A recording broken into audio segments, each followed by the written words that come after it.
Hello, everyone, and welcome to the latest presentation on Lumix cameras. Today, we're going to discuss some cameras that have just been announced. But before we dive into that, I want to give you a little bit of background into the planning that went into these models by our product planning team in Japan. So they had checked out the competition, checked out the industry, talked to a lot of content creators, and they identified some issues that they thought were barriers or obstacles to people getting the content that they needed to do their job. And some of those things could have been shooting environment, could have been budget, things like the technology that was on the cameras or features or lack of features. So what they wanted to do was create cameras that broke down all those barriers and obstacles and enabled content creators to be able to capture the footage that they need in order to do their job. And again, like I said, those things could be due to shooting environment, budget, skill level, all kinds of different issues. So that is the background behind these cameras. So first of all, we're going to talk about what is new, because this is very exciting news for Lumix users. Yes, we did it. We have phase hybrid autofocus on the new camera. So very, very exciting. We know Lumix users who have stuck by us a long time, really, really wanted this change, and we are happy to announce that on the new camera, we have phase hybrid. And we're going to talk today not only about one camera, but about two cameras that were both announced last week at CES. So the first is the S5 Mark II, which is going to be a true hybrid camera for both photo and video users, giving you the best of both worlds at a very affordable price. And then we're going to talk about the S5IIX, which is a step-up model, giving people more premium video features for an additional price as well. And the reason we did that is because we didn't want to penalize photo users for having to pay for video options that they would never use. So now you have your option depending on what your use case is. So let's first look at the S5 Mark II. Now, all those features in blue are upgrades from the original S5. So you can see there's pretty significant upgrades. This is not just a name change. So some of the things are, we have that new sensor with face detect that we talked about. We have a brand new engine that's driving the camera's speed that was developed in conjunction with Leica. We have a partnership called L² technology with Leica in Germany. The other thing is raw video data output. Now, it will be enabled if you buy our software activation package separately. So for people who do not need raw video, you don't have to pay the price. You only have to buy the software activation if you want raw video output. So it does have that phase hybrid autofocus that we talked about, and I'm going to go into more detail about how it works in a few slides. We also have a brand new active image stabilization technology that's really going to be helpful for people who are shooting and being mobile at the same time.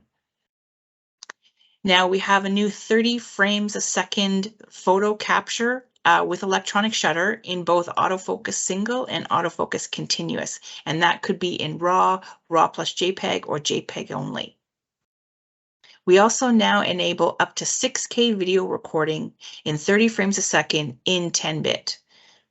We also have 4-channel audio, similar to what we introduced on our GH6 earlier in 2022. We also have a feature called real-time LUT that I think is very exciting as well, and I'm going to explain more about that in a minute. And then finally, we have a new active cooling fan that's integrated into the body under the pentaprism. So it enables users to have unlimited video recording without worrying that the camera is going to overheat. We also updated the HDMI from micro to full size because customers really just wanted that full size HDMI port. Now, all these features you're going to get for body only $26.99, or in a kit with our 20 to 60 millimeter Lumix lens for $30.99.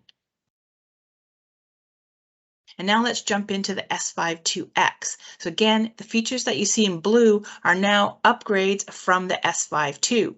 So for a slight bump in price, you're going to get several new features. The first one is the raw video output. That is included. So you don't have to buy a separate software activation package. That raw video is going to be built right into the camera.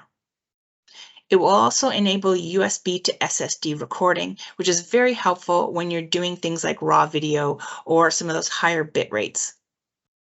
Our all intra function, which has been very, very popular on our GH series and some of our full frame models, we will enable that up to 800 megabits per second. It will also capture internal ProRes recording and offer both wireless and wired IP streaming. So all of these updates will be included for an additional $300. So the body will be $2,999, and then the kit with that same 20 to 60 millimeter lens will be $3,399.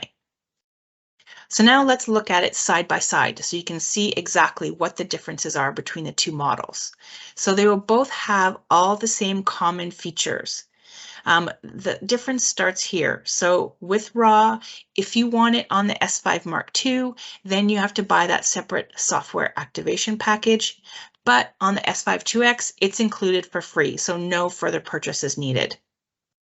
On the S5 IIX, you'll also get things like USB to SSD recording, all intra codec up to 800 megabits per second, internal ProRes recording, and wireless and wired IP streaming. Now you'll notice a little bit of difference in the design as well. The S5 Mark IIX is our first all black design, so it's a stealth camera.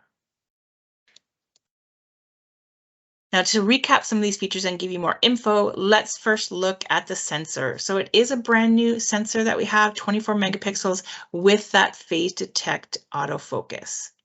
And that brand new engine that we talked about gives you 2 times the processing speed versus the S5. So that is, again, a new engine that we built in conjunction with Leica. And it enables you to do things like the unlimited 6K recording, those higher bit rates up to 800 megabits per second, and less rolling shutter.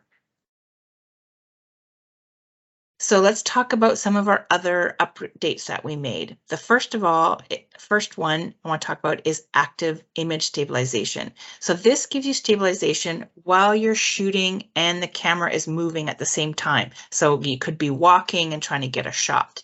Now, this is very helpful. Remember I said, people on a budget or in their shooting environment, they might not be able to get the content that they want. Well, now it doesn't matter if you can't afford a gimbal because the image stabilization in the camera is so good, you don't need it. You'll be able to shoot everything handheld. So this new active image stabilization is just one more option that we have. So we include our dual image stabilization with our body and optical together, our electronic image stabilization, and our Boost IS feature for video. So all those 4 technologies are working together to give you the best stabilization possible. And now I said about our autofocus, it's a phase hybrid autofocus. So what exactly does that mean? It means that we are using phase detect and we're also using a brand new human and animal body detect feature that's very exciting. So let's first of all break down the autofocus. So when our engineers were coming up with the plan for this model, they wanted to improve the autofocus in 6 different scenarios. And those scenarios were tracking moving subjects, where you have multiple people in a scene all at one time, where you have a person and a product together in a scene, where you have backlit conditions, low light conditions, or competing light sources. So our new phase detect autofocus is now 779 autofocus points, which means you can just dial in to the smallest area of the screen and ensure that you have precise focus. The previous S5 had contrast detect only, and it was only 315 area autofocus. Now, the new active IS technology that I was talking about. So this actually gives a 200% better stabilization than the S5. So it's really, really great. And again, it's for people who want to shoot handheld, who want that mobility, who maybe have a smaller budget and they can't afford a gimbal. It's just going to give you the best stabilization possible hand holding the camera, whether you're moving or not. And real-time LUT. This is a new exciting feature that I want to talk about. So previously on our cameras, we were able to do a LUT view assist. Now, LUT is your lookup table, and that means you could choose up to 4 different looks, put them on an SD card, and you could preview them right in the camera while you were shooting in Vlog. But now you have the opportunity to bake those looks right into your footage. Now, this is great for people who want to cut down time on their workflow, or who maybe aren't as experienced in color grading. Maybe they're just starting out and they don't know a lot about it. So it gives you the ability to load up to 10 different LUTs onto an SD card, put them into your camera, and bake them right into the footage that you're shooting. Now, this works not only for video, but for photos too. So say you're using Lightroom and you have a bunch of actions and presets already saved in Lightroom. You can export those to an SD card as a .cube file, load them in your camera, and now those presets are going to be saved right on the photos that you're shooting. So again, it's a great time saver. So just again, who is this for? This is for people who want to streamline their workflow, or people who maybe do not have any specialized editing skills. So, these days you can buy LUTs and filters from people, maybe your favorite influencers on Instagram or something like that. You can buy their photo packages, save those all on an SD card, and bake that right into your footage. So it just saves you time on post-production. You no longer have to shoot and then edit separately. You can bake that footage right into what you're shooting and right away export it to your smartphone via our app and upload it to social media. So again, very, very great for saving time.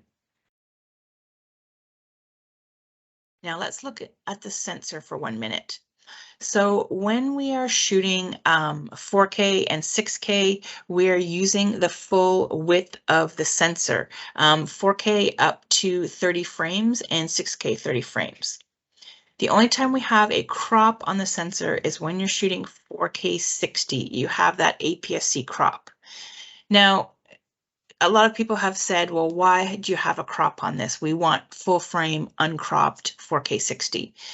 If you take a look at the price point of this camera and compare it to the competition that's in the market right now, no one has uncropped 4K 60 at that price point. So we are equivalent with our competitors.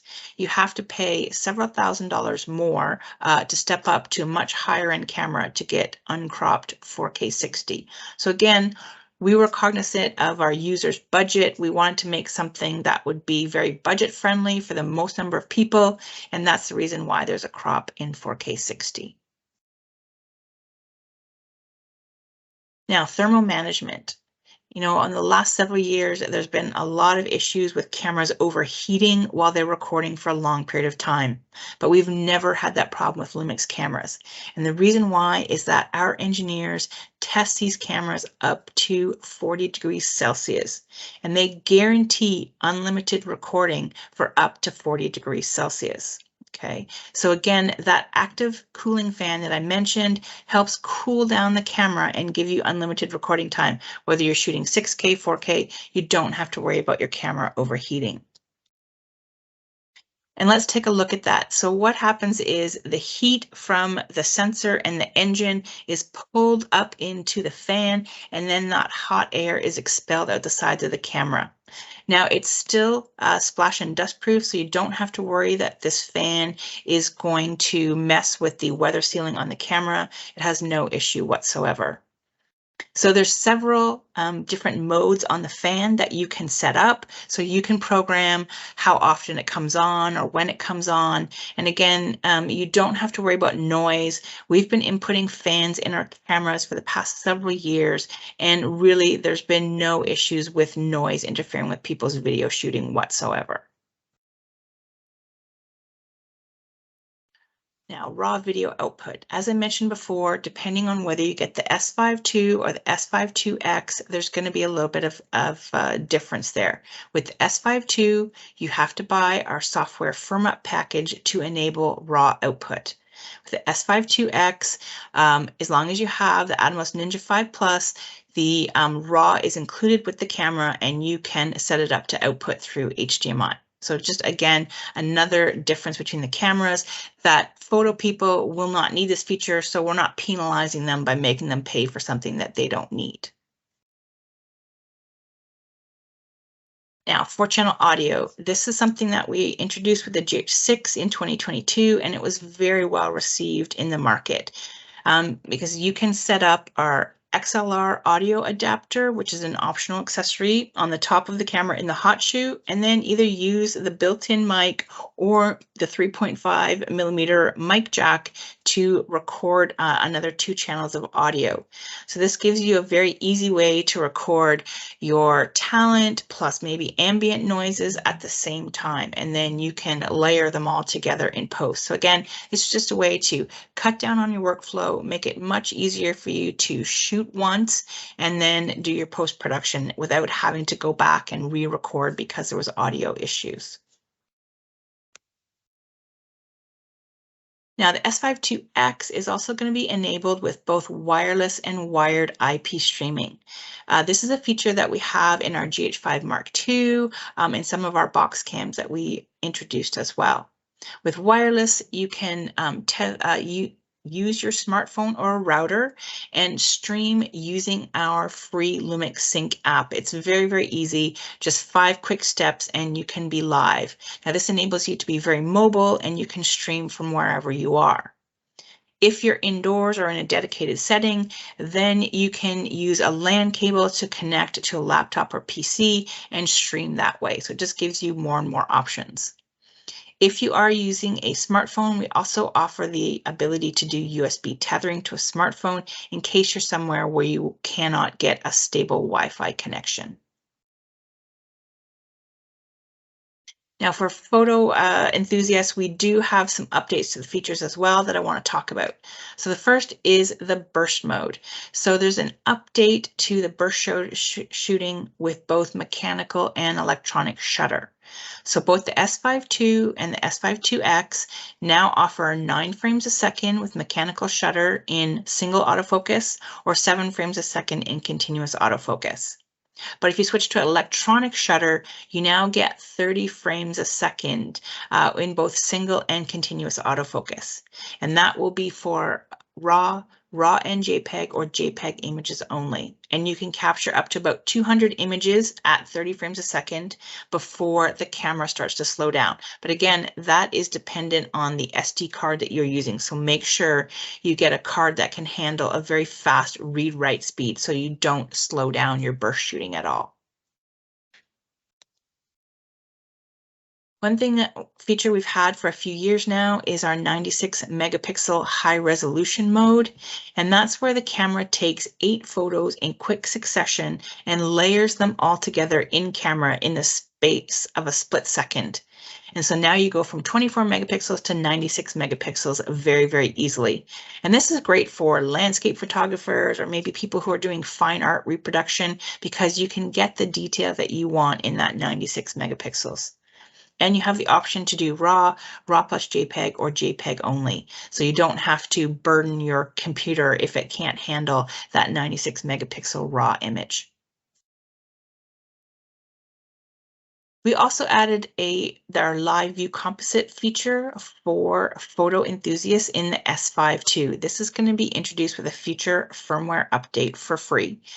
And live view composite is the ability to layer photos and photo stack in the computer, especially if you're taking light trails. So anything like star trails, light tracks, fireworks, you press start and the camera will keep taking photos and layering them on top of each other as you watch in real time. So then you can pick when your photo is as complete as you want it, you can press stop. So you have control over it. And again, this is all done in camera. No tedious photo stacking in Photoshop or Lightroom afterward is needed. It's all in camera. Both of the cameras, the S5 II and the S5 IIX, have a completely tilting and free angle LCD screen and an OLED viewfinder. Now the resolution versus the S5 has been increased. It's now 3.68 million dots on the OLED viewfinder. So you have no problem seeing outdoors and seeing all the detail in that viewfinder. We added a new joystick on the back of the camera that actually gives you 8 directional functionality. So now you have a very easy way to move around the screen quickly and pinpoint exactly where you need to be. Say you're trying to do eye autofocus detect, you can get there very quickly and easily. The camera is now compatible with USB 3.2 Type-C, and that will both charge your batteries, supply power to the camera, or do both if you're using a PD-compatible device. So as long as that device supplies 9 volts and 3 amps output, you can charge your battery and power the camera at the same time. So you never have to worry about running out of power until your power bank dies. So this just enables you to shoot on one battery for as long as your power bank keeps going, and you don't have to lug around 10 spare batteries with you. And as I said before, it's now an HDMI Type A, so full-size HDMI output compared to the micro HDMI that we had on the previous S5. Both SD card slots are UHS-2 compatible. So on the previous S5, we had one UHS-1 slot and one UHS-2 slot. So now they're both fast SD card slots. So you can, get, 128 card in both slots and be recording to your heart's content. Now on the S5 IIX, we are going to enable USB to SSD recording. Now there's a lot of advantages to this. In the long run, SSD is much more cost effective than buying multiple SD cards. You can use up to a 2 terabyte SSD. It's also more stable because there's no moving parts in it, so it's more reliable. As I mentioned, the camera is both splash and dust resistant, so it is weather resistant in a magnesium alloy body, so very, very strong and capable in all kinds of weather conditions. And lastly, I want to talk about our Lumix tether system. So this is free software that we have for people, and it allows you to view your screen from the camera right on your laptop and control the camera from a laptop. So this is great for people who are maybe shooting for clients. Their camera can be tethered to a laptop. The client can be watching on the laptop while you're shooting. And you also have the ability to connect up to 12 different cameras and control them all from your laptop. And it can be a combination of GH6, our box cams, our S5 Mark II, so you can mix and match all those cameras. So this is great for people who are shooting maybe concerts or live events, and you want all those multiple view points from the stage. And lastly, when we announced these two cameras, we also announced a brand new full frame lens for our S series. It is a 14 to 28 millimeter wide angle lens. Now it does have half macro capability as well, so you can get close-up shooting on this. Now this lens will be available at the end of February for around $10.99. So it's meant to be a very affordable, budget-friendly lens for people who need that wide angle shooting. And that's it for Lumix. So I hope you enjoyed the presentation. I hope you learned a lot, and we're all excited for these cameras. So the S5 II will be in the market in early February, and the S5 IIX will be available in May. So make sure you let your customers know that these exciting cameras are coming soon. Thank you very much, and have a great day.